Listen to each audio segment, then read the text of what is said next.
Hello, everyone. I'm Nina Hartley, and this is Tuesdays with Nina. I have a question today about rimming. The gentleman mentions, Nina, you don't mention rimming. And he loves to rim his wife while she masturbates him. It's very intense. And what are the dangers or risks of rimming?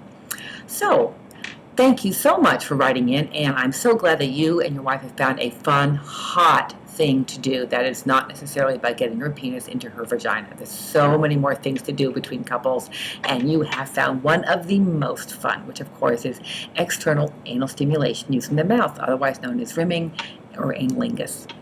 So, if you and your wife are monogamous and neither of you have hepatitis, then the major risk of rimming for you potentially would be to be contaminated with E. coli, which would give you an upset stomach for a couple of days.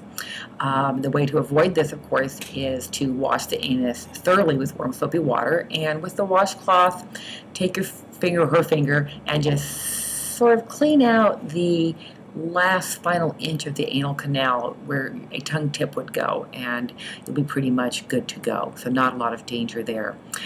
If we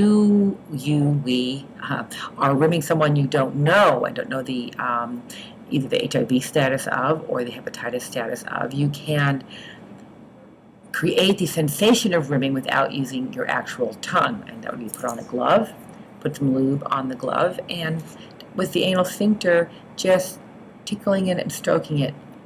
So rimming is just more about flat stroking of the anal sphincter, and of course the very center of it, the opening, is very, very sensitive. I used to say it was like having my clit hollowed out and tickled from the inside. So the anus is extremely sensitive. Both men and women can enjoy receiving analingus. Absolutely, it's a gender-neutral activity. So if you don't want to actually use your tongue with your stranger, with someone that you don't know the status of in terms of hepatitis or HIV, then just use your finger to sort of tickle a nice, tickle, nice, stroke, lick, tickling, licking with your fingertip there.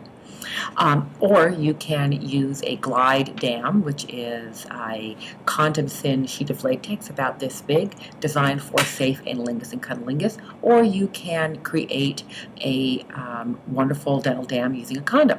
Take the condom out of the wrapper, cut off both the ring that holds it on and the tip, and cut up the side of the condom. And when you open it up, you'll have a piece of latex about this big, and certainly big enough to place over the anus of a new partner and to stimulate his or her anus through the latex.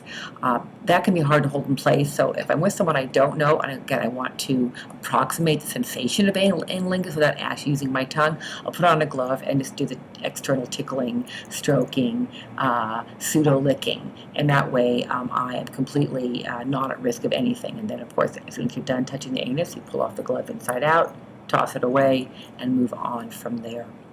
So the dangers are E. coli and hepatitis A, which are both pretty gnarly.